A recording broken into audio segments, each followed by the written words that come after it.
পড়াশোনা করেছেন মানবিক বিভাগে, কোনোদিন যাননি মেডিকেল কলেজে। অভিজ্ঞতা বলতে শুধুমাত্র উপজেলা স্বাস্থ্য কমপ্লেক্সের 21 দিনের ট্রেনিংয়ের সনদ। আর এতেই বনে গেছেন নামি দামি চিকিৎসক। এলাকায় খুলে বসেছেন চেম্বার, নামের আগে ব্যবহার করছেন ডাক্তার। এভাবেই চিকিৎসক সেজে প্রায় 3 বছর ধরে প্রতারণা করে আসছিলেন কুষ্টিয়ার কুমারখালীর হাফেজ মোহাম্মদ ইব্রাহিম খলিলুল্লাহ নামের এক ব্যক্তি। আর তার ভুল চিকিৎসায় অন্তত 10 শিশু জীবন বিপন্ন হতে চলেছে। আর বিশেষ করে গ্রামের অশিক্ষিত লোক, ওরা যেমন হাই ফাই দোকান বা সাইনবোর্ড হতে দৌড়ায়, এটা তাদের অশিক্ষা এবং অজ্ঞতার এর প্রধান কারণ। আর তারপরে ডাক্তারগুলো ঠিক তেমনই, যে কিছু না জানি এই যে একটা বড় একটা সাইনবোর্ড, এত 50 শয্যাবিত হাসপাতাল, অনেকে মনে করে যে হয়তো সে হাসপাতালের ডাক্তার, তারা অল্প লেখাপড়া জানে। আমার মনে হয় অনেকে হয়তো জানেই না যেখানে ওই তোমার প্রাইভেট কমিউনিটি ক্লিনিক আছে। এটা কিন্তু একটা অন্যতম প্রধান কারণ। 21 দিনে একজন মানুষ আসলে পূর্ণাঙ্গ ডাক্তার হতে পারে না। আমাদের গ্রামের লোক আসলে আমরা এক্ষেত্রে খুবই অবহেলায় থাকি। সেটা এইরকম যে নুনেতেন চুন খসলে আমরা মনে করেন যে এখানে সেখানে মনে করেন দৌড়াই বেড়াই। আমাদের প্রাথমিক পর্যায়ে উপস্থিত একজন ডাক্তারের কাছে যাওয়ার ক্ষেত্রে উনি অভিজ্ঞ কি অভিজ্ঞ না, এখানে নির্ণয় করা, তারপরে ইনশাল্লাহ ওখানে গিয়ে আমাদের চিকিৎসা।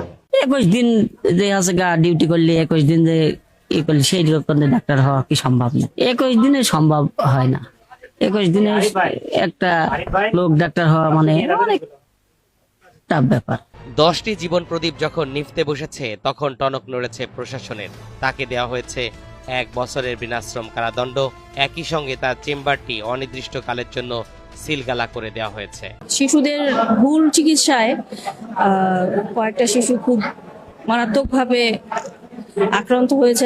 তাদের মানে ওষুধের সাইড ইফেক্ট হয়েছে, এরকম আমাদের কাছে অভিযোগ আসলে আমাদের যেই সহকারী কমিশনার ভূমি এক্সিকিউটিভ ম্যাজিস্ট্রেট আছে তাকে আমরা পাঠাই, এবং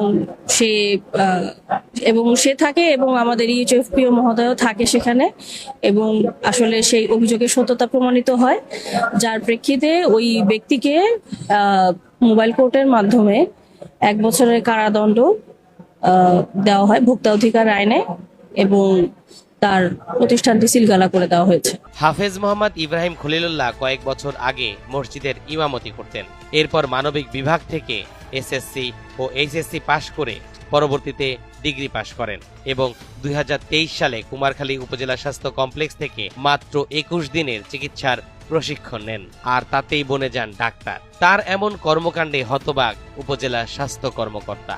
কিছু বাচ্চার গার্জিয়ানদের অভিযোগের ভিত্তিতে আমরা এখানে এসিডেন্ট সহ আমরা আসলে ভিজিটে আসি, যে হলো উনি এখানে ডাক্তার না হওয়ার পরেও উনি এখানে বাচ্চাদের চিকিৎসা করে যাচ্ছেন, এবং অনেক যেগুলা বাচ্চাদের ইনজেকশন দেওয়ার কথা না, যেমন স্টেরয়েড জাতীয় ওষুধ, উনি সেগুলা পুশ করছেন। এরকম কিছু বাচ্চার সাইড ইফেক্ট হওয়াতে তারা শরীর ফুলে যায়, হাত পা ফুলে যাওয়ার প্রেক্ষিতে আমরা অভিযানটা চালাই। এসে দেখি যে উনি বলছেন এটা ওনার নর্মাল মেডিসিন ওষুধের দোকান, কিন্তু আমরা দেখতে পাই একটা রুম তালাবদ্ধ করে, সেটা খুলে দেখি ওখানে 2টা বেড আছে, অক্সিজেন সিলিন্ডার, স্যালাইন ঝুলানো এবং অনেক ইনস্ট্রুমেন্ট দেখতে পাই। মানে উনি এখানে ট্রিটমেন্টও করেন, এবং ওনার প্রেসক্রিপশন প্যাড, যদি উনি প্রথমে অস্বীকার করছেন যে না উনি ওষুধপত্র কাউকে দেন না, কোনো ওষুধ লিখে দেন না, পরে আমরা প্রেসক্রিপশন প্যাড পাই, ওখানে ডাক্তার লেখা ছিল।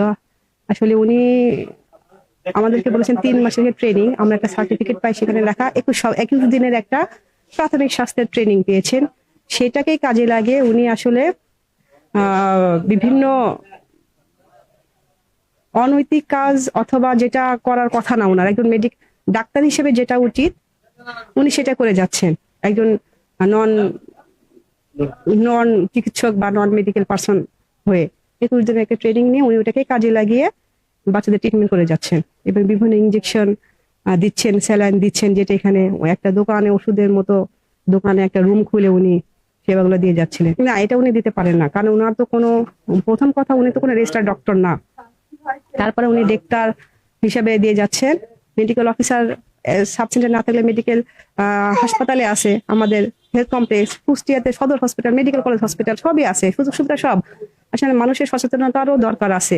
সৃষ্টিকর্তার পরেই মানুষ যাকে বিশ্বাস করেন তিনি হচ্ছেন চিকিৎসক। আর সেই চিকিৎসক যদি করেন এমন প্রতারণা, তাহলে সাধারণ মানুষের নিরাপত্তা কোথায়? এমন প্রশ্ন থেকেই যায়।